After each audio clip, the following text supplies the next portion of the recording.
Hello everyone, Namaskar and welcome to a altogether new discussion under this Technical Communication for Engineers course.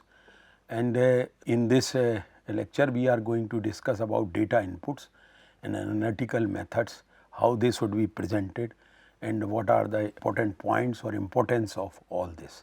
Because depending on the type of data which one is using in his research for trying to publish, that how it should be presented and some difficulties, challenges, intricacies we are going to discuss. So, we know that so far what we have done, we have completed up to background 5 and this is data inputs, data sets, field data sets etc. And of course, analysis methods are also here. So, before that I would like to emphasize because the data word is being used sometimes very wrongly. Some people say datas and therefore, I thought that first I will have a discussion what is basically data is. Singular form is a datum and plural is the data. This and so therefore, datas is a completely wrong word of English and data itself is a plural. This is the important point here one should know. Further, what is basically datum means? Datum means one raw fact or one numerical value, because if I say data, data are raw facts and suppose somebody has went in the field, measured certain thing, that become our. If there are multiple values which one has written, then it becomes data. If a single value has been recorded, then it becomes datum. So, datum means one raw fact or data means raw facts or one numerical value. It can be also numerical value. It can be alphanumeric values or just alphabetical value also. So, the word datum is rarely used unfortunately in the form of communication, and most of the time people are just using word data, and data is, when they say, it is a wrong, because data itself is a plural, but this is how it is being used. So, we know that data is a collection of information. Data is raw facts, that means collecting the information gathered through observations, measurements, research or analysis. So, almost everything which you have gathered through all these things, observation, measurements, that become our data. And data can consist of facts, raw facts I have already mentioned, numbers, names, figures or even description of the things, that can also become data.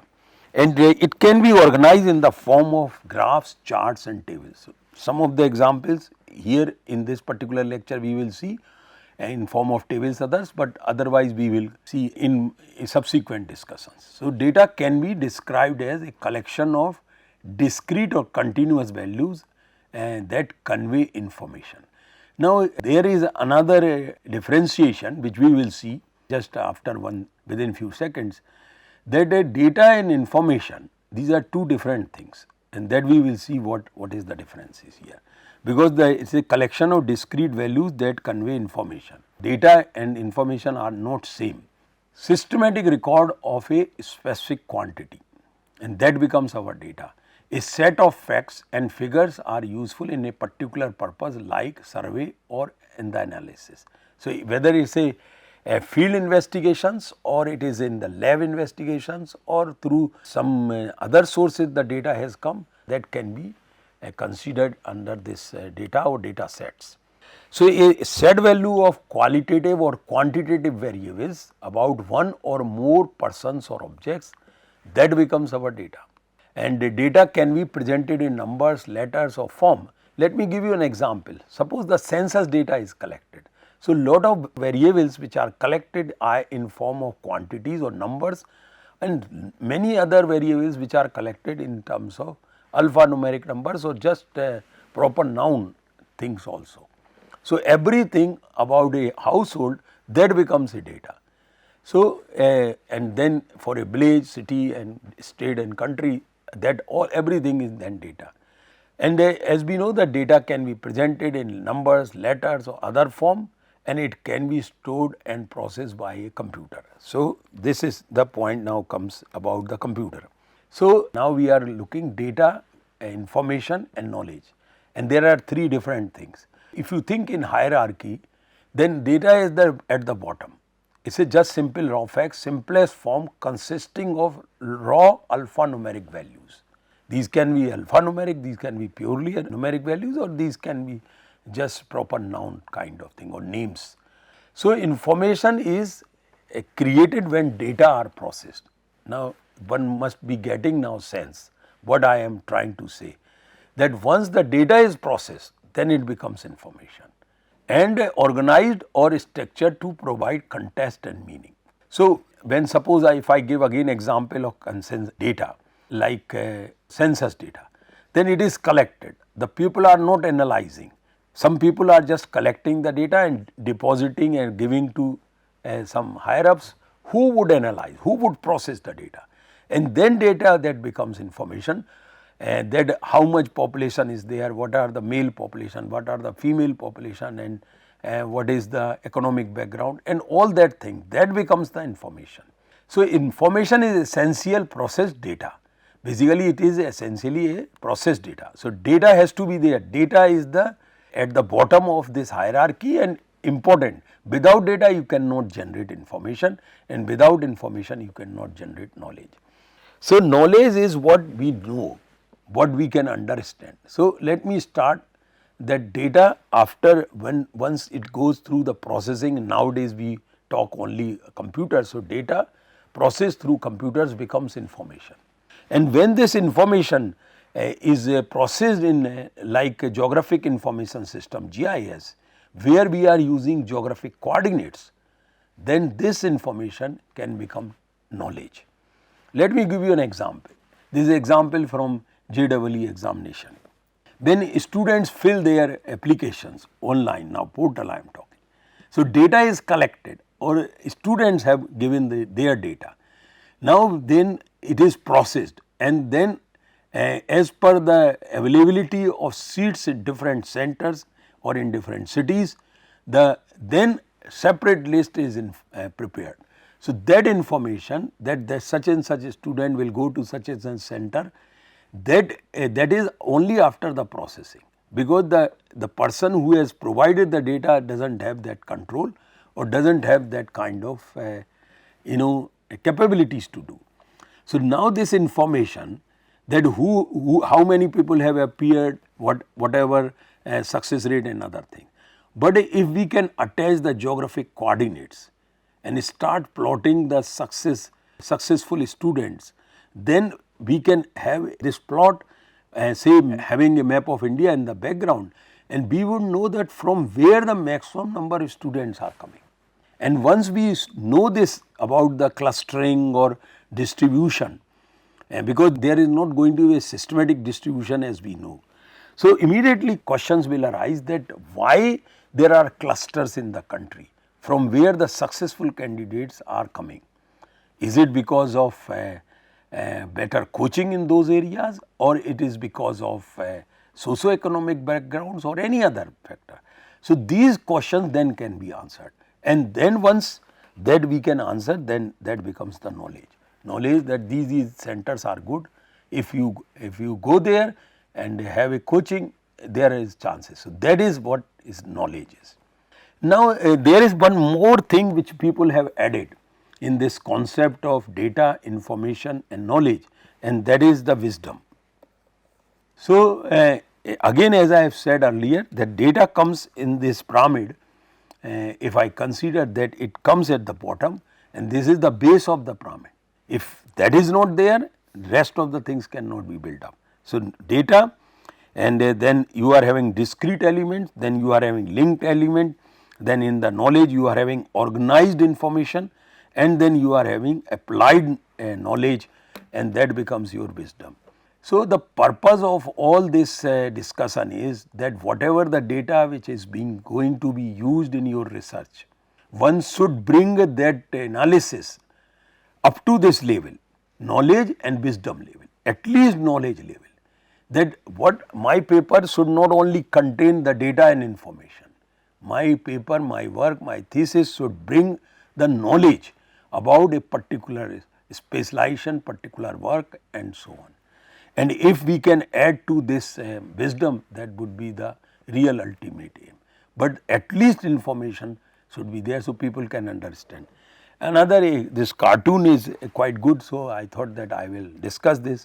That data is just points you are having, then you start getting different informations, that some points are having different colors, that means there are some differences in these points, so that becomes information, and that is only after the processing of the data. Then this information, when it goes with the location and connectivity, it becomes the knowledge, and then when knowledge goes further, then it becomes the insight.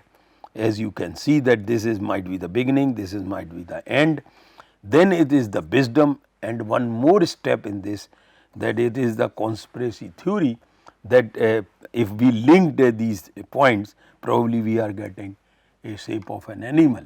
But at this stage, at data stage, information stage, knowledge stage, insight and wisdom, you do not have that information. Anyway, so the best thing is if we can provide insight or knowledge in our work, that would be wonderful.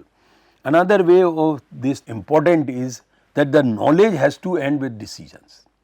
If I try to link with a certain modeling or a certain work, say related with groundwater, so some data has been collected, it has been processed into through computers, then the GIS based work has been done, that where the recharge structure should be constructed and how much time it would take to recharge our groundwater regime, how much area will get inundated, and so on and so forth. So that will become knowledge, and with this you can provide various scenarios to whom? To decision makers, so that better decisions can be made. And that should be the purpose of writing or presenting our data and further processing methodologies in our work, whether it is a publication or a PhD thesis or article or anything. That this is the data, how the information has been generated, how the knowledge has been built up, and then how better decisions can be taken. So, this section of the paper or thesis, when we come after this background or review work, this section is important to provide complete information about data in the study. Complete information means here that from where the data has been collected, how the data has collected, and what are the instruments which have been used, what was the frequency of the, if I link say weather data, weather data about temperature, humidity and rainfall, every day it has been collected, hourly it has been collected, and so on. That information should come. Which type of instrumentation has been used, whether automatic weather stations or manual, that information should also come. And where these stations were, if there are more than one station, where these stations were there, that location should also come. And further, what was the elevation, what was the surroundings in those meteorological stations. That is why the word has been used here, the complete information is required about the data. The source of data sets must be declared with proper referencing and an acknowledgement. Now, another important point is sometimes another term is used, information of data is called metadata. That means the data about the data, information about the data, and that always should be included in your work. That how this data has come, whether you have borrowed the data, you have downloaded the data, or you yourself has generated data. So, that information about the data must be there in your. So, no further question will be asked about that if you have already provided complete information. Source of data sets, as I have just mentioned, that if because nowadays lot of data like remote sensing satellite data, lot of data is available. So, you can download the data, there is no problem, but you must provide from where you have downloaded the data and what kind of data you have downloaded and details about that. So, satellite details, sensor details, resolution, time, everything should be provided, and proper referencing and acknowledgement that will go in the acknowledgement section, that is almost just before the references has to be there. If data has been collected by the researcher or a student, then it should be mentioned clearly that from this is how the data has been collected, and it is preferable to provide data used information in tabular form. If it is possible to provide in a graphical form, that is very good, but if it is not possible to provide, then at least provide in tabular form. I am giving an example here of a paper. This is my own publication, in which this is publication from one of my students. Of course, my name was there in at all. So, that is why I said my own publication. So, here see this data used, and in this study what kind of data has been used, it is mentioned, and then one by one subsections are there, like here topographic maps, then cartoset data, and then everything, and all details about the data is there. That means the metadata information is very much is required, that what kind of data you have used, when it was published, when, who has generated the data, all that information should come in your paper, because this is very important. Data is the basis of your work, that is the foundation, that comes at the bottom of the pyramid. So, that is why it is important. Another way of providing, as I have said, in the tabular form, again it is from our own work, and that is the like here characteristics of cartoset DM, STD GDM and SRTM. So, 3 types of digital elevation models have been used here, and we have provided all relevant details about that. So, people can compare what are the differences between these 3 inputs and against these characteristics, and they can satisfy whatever the queries or questions they might be having. Complete information, remember, complete information has to be provided. If anything which cannot be presented in a graph or thing, like here the dates of the scene which we have used in the satellite work, which is based on remote sensing. So, different dates and other details are there. Of course, this is again from our work. I am just giving the examples how sometimes, because this data, this table cannot be presented in graphical form. This had to be presented in this tabular form, and that is, there is no harm. There is no harm that you present data in tabular form, but if the data can be presented in graphical form, always prefer that mode rather than tabular form, because here it is just simple data, but a graph becomes sort of information. That is the important point. Now, key contents of technical communication here, and in which now we are coming, or indirectly we have also touched analytical methods, analysis methods, methodologies, approach, algorithms, etc. So, now in this section of this current lecture we are going to discuss. Now, depending on your work, your analytical approach, methods, methodology is going to be different. So, what we are going to discuss in this section is a very generalized approach. Depending on your work, you have to go through, but must include all those details in order to get a successful publication or submission or whatever. So, methodology section of a research paper is again key part of any academic or scientific work. How the analysis has been done? We have data inputs, we have already discussed that how data has been collected. Now, how data has been analyzed, processed, that has to be described in this particular section. So, research methodology section, in which we describe how a researcher systematically designed a study to ensure and valid and reliable results. The main purpose of this section is to address what you performed and how you did it. So, your results and how you have achieved those results, that has to be explained here, letting readers assess the reliability and validity of your study. So, after describing data, then you should tell that how the processing has been done. You may have used certain algorithms, you might have modified the existing algorithm models, some approaches, and already existing methodologies or new methodologies. All those details should come in this section. So, this section should begin with a description of theoretical or conceptual framework, outlining the parameters that the author plans to operate within. That kind of beginning has to be there in this section. Further, you should outline the method selected and used in the research process, as well as factors for data analysis.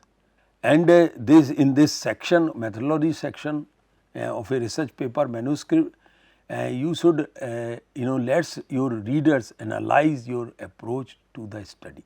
In that manner it has to be written.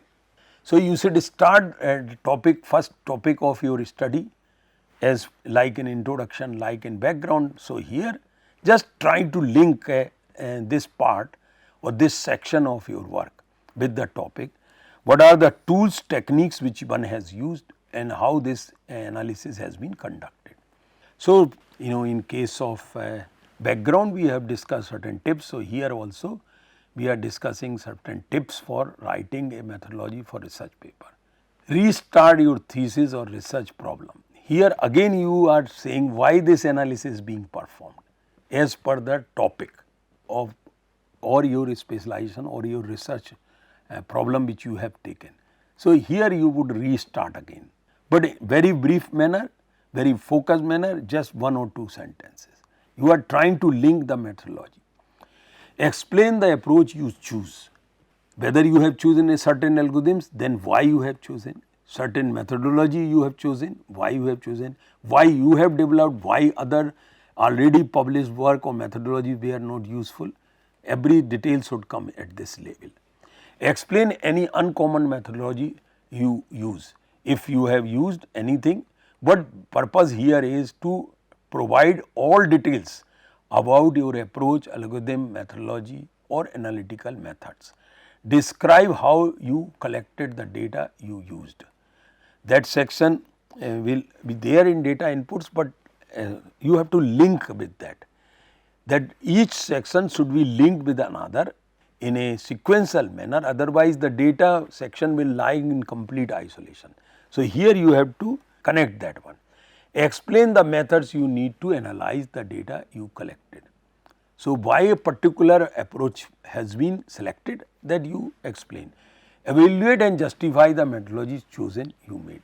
That certain algorithms may have not worked in this area by as people have already published. So, I have chosen this particular algorithms, this approach, this method and therefore, I am choosing. Now, further tips are the focusing on information on how you intend to analyze your results. So, this information and one should keep in mind that you are going to provide details how the things have been or data has been analyzed and to achieve the results.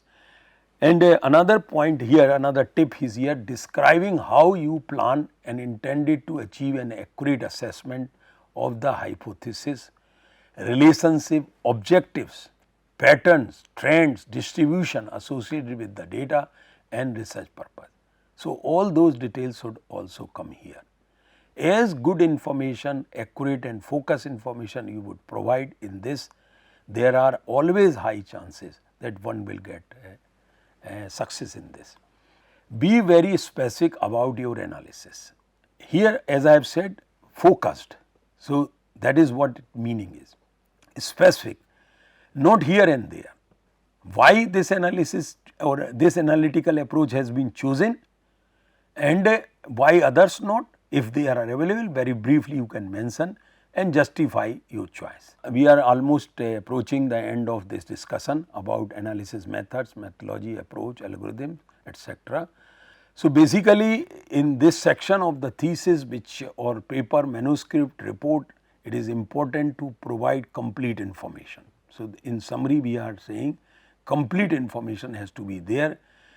If there are any improvement over published work, then it should be mentioned clearly and of course, it should be there, otherwise it is not recooked the same work which has already been done or published by others.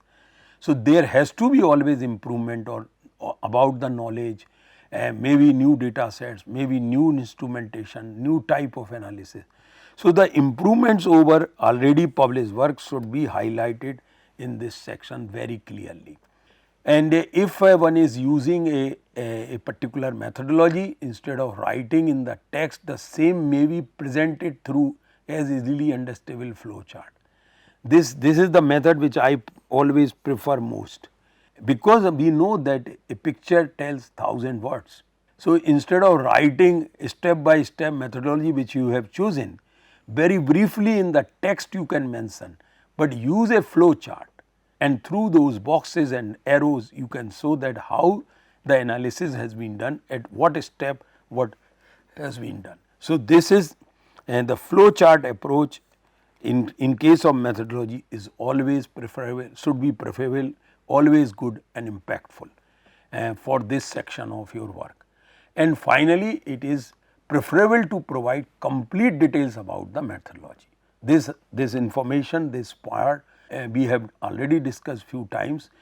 Complete information, complete details are always preferable, always required to write a good section about data methods, methodology, approach, algorithms, models, etc. So, with this I thank you all. Namaskar.